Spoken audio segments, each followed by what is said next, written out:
"You're late," my mom said, stepping out onto the porch with her suitcase rolling behind her. The clock on my dashboard read 6:02 a.m., 2 minutes past the agreed time. "Sorry, Mom," I said, forcing a smile.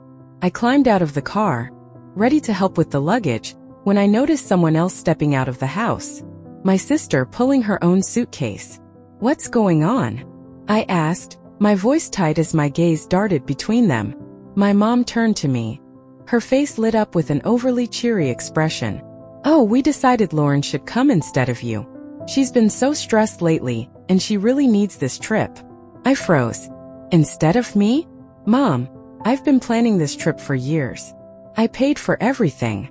She waved her hand like I just commented on the weather. "And we're grateful, sweetheart, but you're always working so hard. You can take another trip later. Lauren needs this right now." Lauren didn't even bother with a guilty look. She gave a smug little smile and said, "Thanks for understanding. I really appreciate it." My chest felt like it was tightening with every word. Just then, Dad stepped out, suitcase in hand, avoiding my eyes as he walked toward the car. He placed the luggage down without a word. "This is unbelievable," I said, my voice trembling with disbelief. "This was supposed to be our trip. My gift to you." Mom smiled again, completely unfazed. "And it still is. Just with Lauren instead. Don't make a big deal out of this, Violet. Your sister really needs a break." I had no words. For 2 years I'd worked extra shifts, pinched every penny, and poured my energy into creating the perfect trip. Luxury flights, 5-star hotels, guided tours. Every detail had been carefully planned for this once-in-a-lifetime experience. And now they were handing it over to my sister like it was nothing. "Fine," I said through gritted teeth, forcing a tight smile. "Let's get going." If they wanted her over me, then so be it. But they weren't going to enjoy this trip the way they thought they would.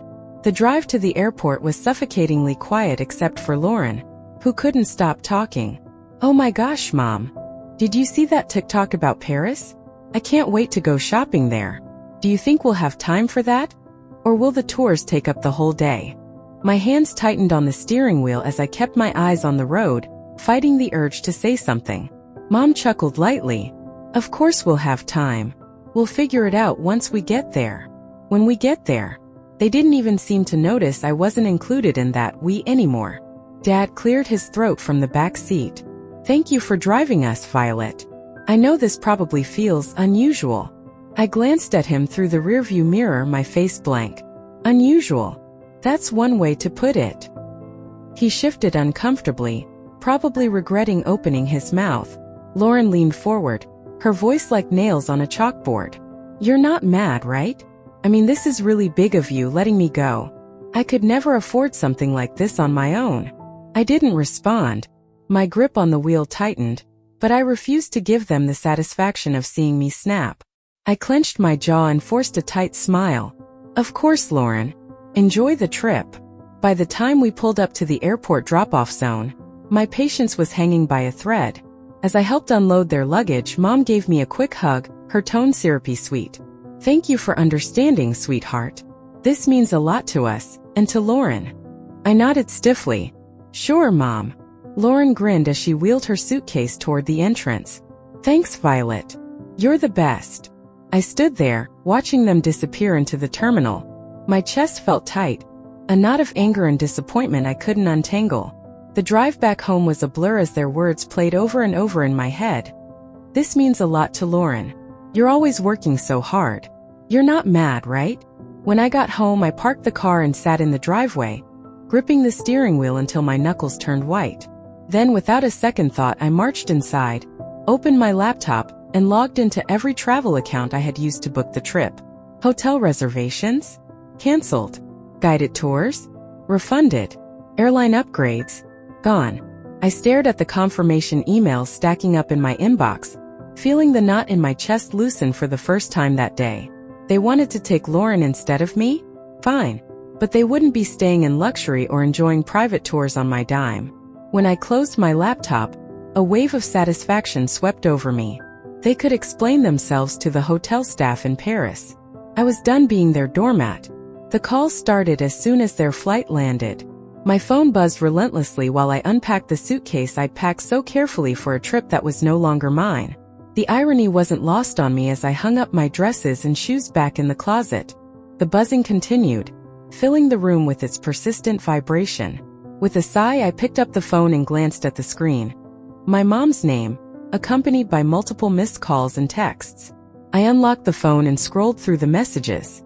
"Violet, what's going on? The hotel won't let us check in. The reservation is missing. Call me immediately. Violet, this isn't funny. Fix this now." A laugh escaped me before I could stop it. Fix this? They really thought I'd swoop in to save the day after what they'd done? The phone buzzed again, this time with a call from Lauren. I let it ring, only for her to leave a voicemail. "Violet, this is so petty," she snapped, her voice oozing entitlement. "We're stuck here because of you. Call the hotel and fix it now." I rolled my eyes and deleted the voicemail without listening to the rest. 4 years I'd been their fixer. The one who smoothed over mistakes, picked up slack and made everything right. Not anymore. Eventually, I decided to answer, if only to stop the incessant ringing. Mom's voice hit me like a tidal wave as soon as I picked up. "Violet, what did you do? The hotel says the reservation was canceled, and none of the tours are booked anymore." I let her rant before calmly replying, "I canceled them."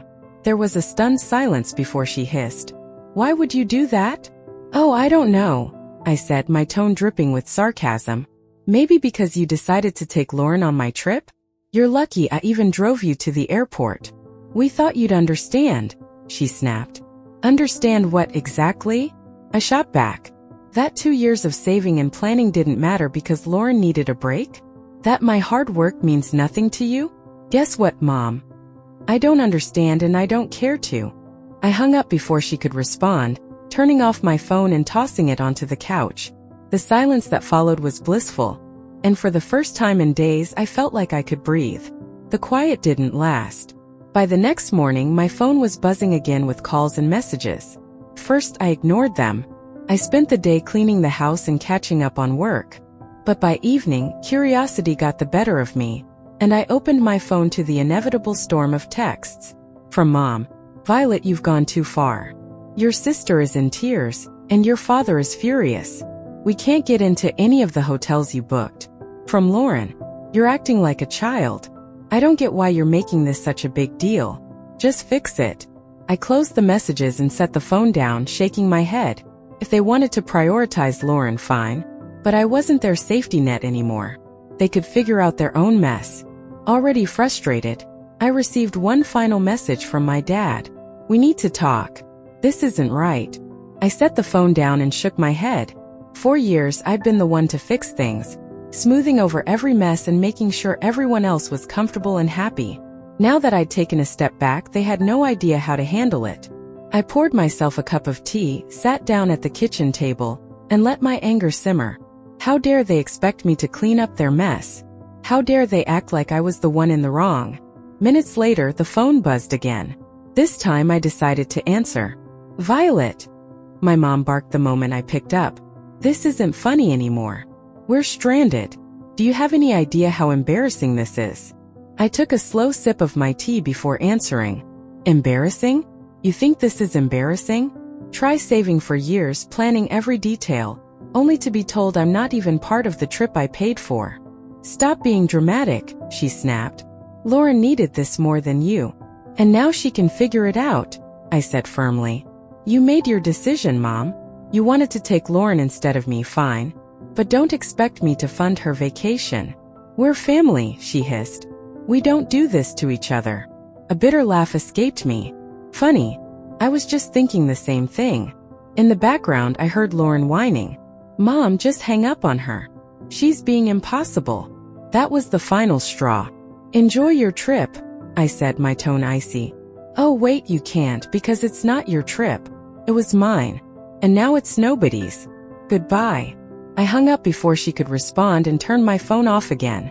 The rest of the evening was a strange mix of anger and relief. Anger that they'd put me in this position, but relief that I'd finally stood up for myself.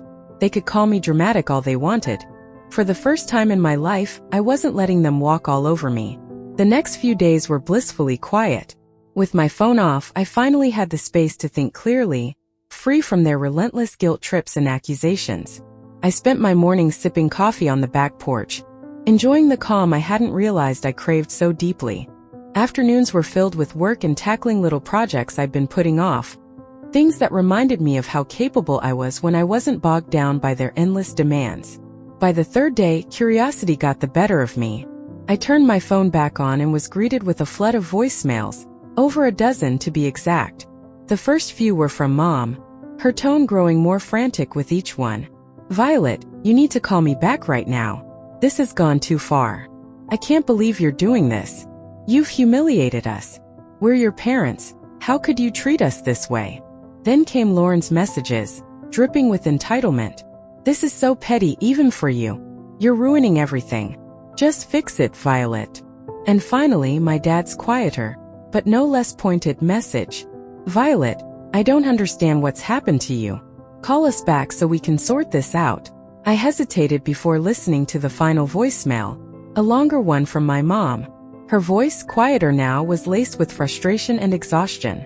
"Violet," she began, "we're back at the airport now. The trip is ruined, and I hope you're happy with yourself. Your sister is devastated, and your father and I are well disappointed doesn't even begin to cover it. Call us when you're ready to talk." I deleted the voicemails without replying. I wasn't ready to talk, and honestly I didn't know if I ever would be. This wasn't a one-time mistake. It was the culmination of years of them putting Lauren first and expecting me to accept it with a smile. As the hours passed, I found myself reflecting on all the time I had wasted trying to gain their approval, only to realize it was something they were never willing to give. I had spent years being overlooked. Every holiday, every family gathering, every conversation where Lauren's whims dictated the plans and my accomplishments were treated as afterthoughts. This trip was the breaking point, but the cracks had been forming for as long as I could remember. That evening, Grace stopped by unannounced, holding 2 cups of coffee and wearing an expression of both curiosity and concern. "I heard about what happened," she said, setting the coffee on the table. "Your mom called me yesterday." Of course she had. My mom had always been skilled at recruiting allies when she wanted to guilt me into compliance. "And?" I asked, raising an eyebrow as I took a sip. Grace shrugged, a sly smile tugging at the corner of her mouth. "I told her you were probably busy and would get back to her when you were ready." I couldn't help but laugh, shaking my head. "You're the best." "No, you're the best," she said, her tone shifting to something serious. "Because you finally stood up for yourself. I know how hard that is, Violet. Don't let them drag you back down." Her words stuck with me long after she left. Grace was right.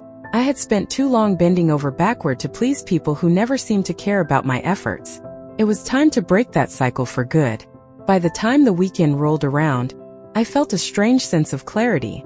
The anger was still there, simmering beneath the surface, but it was joined by something I hadn't felt in years: freedom. Freedom from their endless expectations, freedom from being the family's fixer, freedom to finally live life on my own terms. But, as I expected, the silence didn't last. On Sunday afternoon, my phone buzzed with yet another call. This time I decided to answer. "Violet," my dad began, his voice heavy with weariness. "Your mom wanted me to call. She thinks you'll listen to me." "Go on," I said, leaning back in my chair, bracing myself. He let out a long sigh. "Look, this has all gotten out of hand. Your mom's upset, Lauren's furious, and, well, it's just a mess. But you're better than this." His words ignited a fresh wave of anger. "Better than what, Dad? Standing up for myself? Refusing to let you all walk all over me again?" "That's not what I meant," he said quickly, his tone defensive. "It's just you've always been the reasonable one, the one who keeps everything together. This isn't like you." I laughed, a short, bitter sound. "You're right, it's not like me. Because I'm not bending over backward to clean up your mess this time." There was a pause, and for a moment I thought he might finally understand. But then he said, "You're punishing the whole family over one decision. Is that really fair?" "Fair?" I repeated, my voice rising. "You want to talk about fair? Was it fair when you and Mom decided I wasn't important enough to be part of the trip I planned? Was it fair when you replaced me with Lauren like I didn't matter?" "That's not what we were trying to do," he said, his tone growing defensive. "We just thought Lauren needed it more." "Of course you did," I snapped. "You always think she needs more attention, more support, more of everything. And I'm always the one expected to sacrifice for her. Well, not anymore." The silence on the other end of the line was deafening. Finally, he said, "I don't know what you want me to say." "I don't need you to say anything," I replied, my voice steady. "I just need you to understand that I'm done being the afterthought. From now on, I come first. Goodbye, Dad." I ended the call and set the phone down, my hands trembling. For the rest of the day, I let myself feel everything. Anger, sadness, relief. It wasn't easy, but it felt like the start of something new. I wasn't the family's fixer anymore, and I wasn't going to be. They would have to figure out how to clean up their own messes. When my parents and Lauren finally returned, I was ready for whatever came next. I was waiting for them at their house, parked in their driveway, sipping coffee as their taxi pulled up. Watching them step out, dragging their suitcases, their faces were a mix of irritation and exhaustion. Lauren spoke first, her voice dripping with sarcasm. "Well, I hope you're happy." I raised an eyebrow, staying seated on the porch swing. "Happy about what?" "Our trip was a disaster," my mom snapped, waving her hand dramatically. "We spent the week in dingy hotels and eating terrible food because we couldn't afford anything decent. And don't even get me started on the tours." Lauren crossed her arms, her frustration evident. "Oh wait, there weren't any. Do you have any idea how embarrassing it was to show up and be told there was no reservation?" I took another sip of coffee, letting their complaints roll off me. "Sounds rough," I said calmly. "But you wanted to take Lauren, remember? I'm sure you all had some wonderful bonding time." "That's not the point," my mom shot back, her voice rising. "You knew we couldn't afford everything you planned. You set us up to fail." I stood, setting my mug down on the small table beside me. "No, Mom, I didn't set you up for anything. I planned a trip for the three of us, something special I saved for years to give you. You decided to cut me out at the last minute." My dad finally spoke, his tone quiet but no less accusatory. "You didn't have to cancel everything, Violet. That was extreme." "Was it?" I asked, folding my arms. "Why should I have paid for a trip I wasn't invited to? If Lauren needed it so badly, you should have planned it yourselves. You're lucky I didn't cancel the return flight." Lauren rolled her eyes. "You're so dramatic, Violet. It's just money. And you're so entitled." I shot back, my patience finally snapping. "Do you have any idea how much work and sacrifice went into planning that trip? Or do you just assume things magically appear for you because someone else takes care of it?" For once, they were stunned into silence. "I've spent years being the responsible one," I continued, my voice steady but firm. "The one who fixes things, plans everything, makes sure it all runs smoothly. And you've spent just as long taking it all for granted." "That's not fair," my mom began, but I held up a hand to stop her. "No, Mom. What's not fair is how you've treated me. You chose Lauren over me like you always do. So I chose to stop being your doormat. You didn't want me on the trip? Fine. But you don't get to enjoy the benefits of my hard work without me." I grabbed my bag from the porch swing and turned toward my car. "I'm glad you're back safely, but don't expect things to go back to the way they were. I'm done." As I walked away, I heard them calling after me, their voices a mix of anger and guilt, but I didn't look back.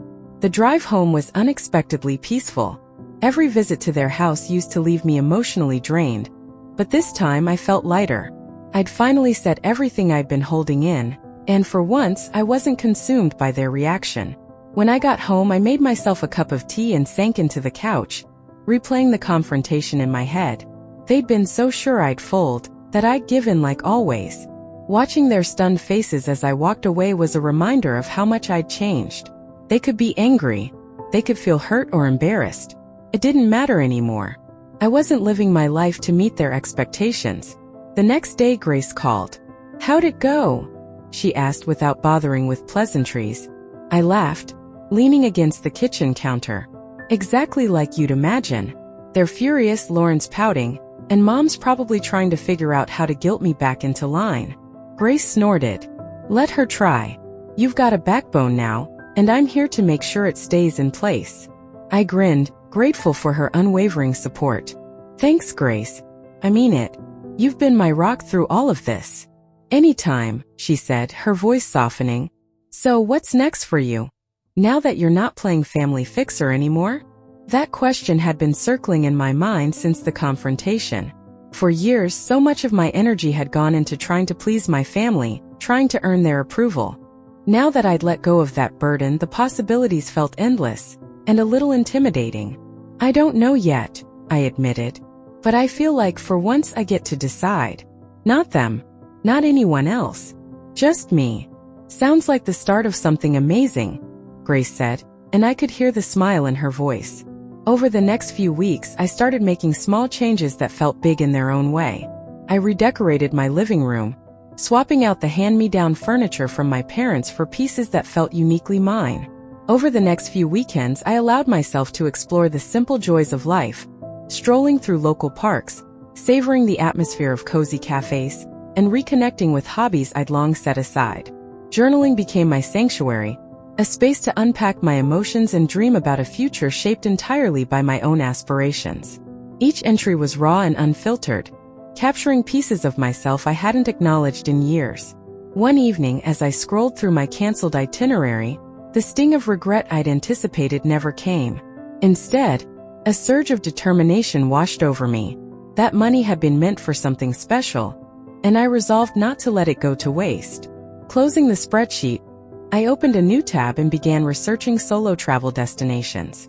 Weeks later, I found myself stepping off a plane in Italy, my heart racing with a mix of excitement and nervousness.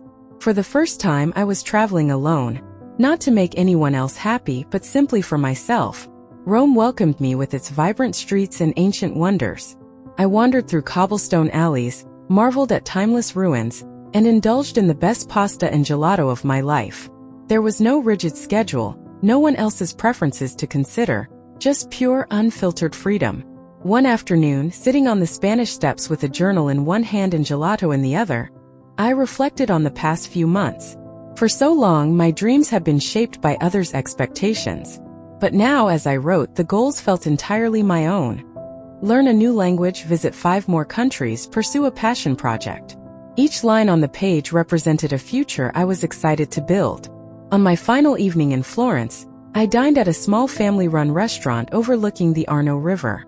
The sunset painted the sky in breathtaking hues of orange and pink, and as I watched its reflection ripple across the water, I felt a deep sense of peace. This trip wasn't just a vacation. It was a turning point. Thousands of miles from home, I realized I didn't need anyone's approval to be happy. I was enough just as I was. When I returned home, my parents reached out again. Their messages were softer this time. Hope you had a nice trip. Maybe we can talk soon. I hesitated before setting my phone aside. I wasn't ready to respond, and for once I felt no guilt about it. This time everything would be on my terms. A week later my mom called, and this time I answered. Her tone was uncharacteristically gentle. Hi Violet. How was your trip? It was amazing, I replied, keeping my voice neutral. I'm glad to hear that, she said, pausing as if searching for the right words. We've been thinking a lot about what happened. Maybe we handled things poorly. Poorly? I echoed, my voice sharp. You replaced me on a trip I planned and paid for without even asking. Poorly is putting it mildly. I know, she admitted quietly. Your dad and I didn't realize how much it would hurt you. Lauren feels bad too, even if she won't say it outright. I sighed, leaning against the counter. Mom, this isn't just about the trip. It's about years of being overlooked. You've always put Lauren first and expected me to pick up the slack. I'm not doing it anymore. There was a long pause before she finally said, I understand. We're going to try to do better. We don't want to lose you. Her words tugged at something deep inside me, but I'd learned enough to not let guilt guide my decisions. I'm glad to hear that, I said evenly, but it's going to take more than words. I need to see real effort, not just apologies. You will, she promised. We'll give you the space you need, but I hope you'll let us back in someday. After the call, a mix of relief and skepticism settled over me. Their acknowledgement was a step forward, but whether they'd truly change was something only time could reveal. And I wasn't going to carry that burden anymore. Over the following months, I focused on building the life I wanted.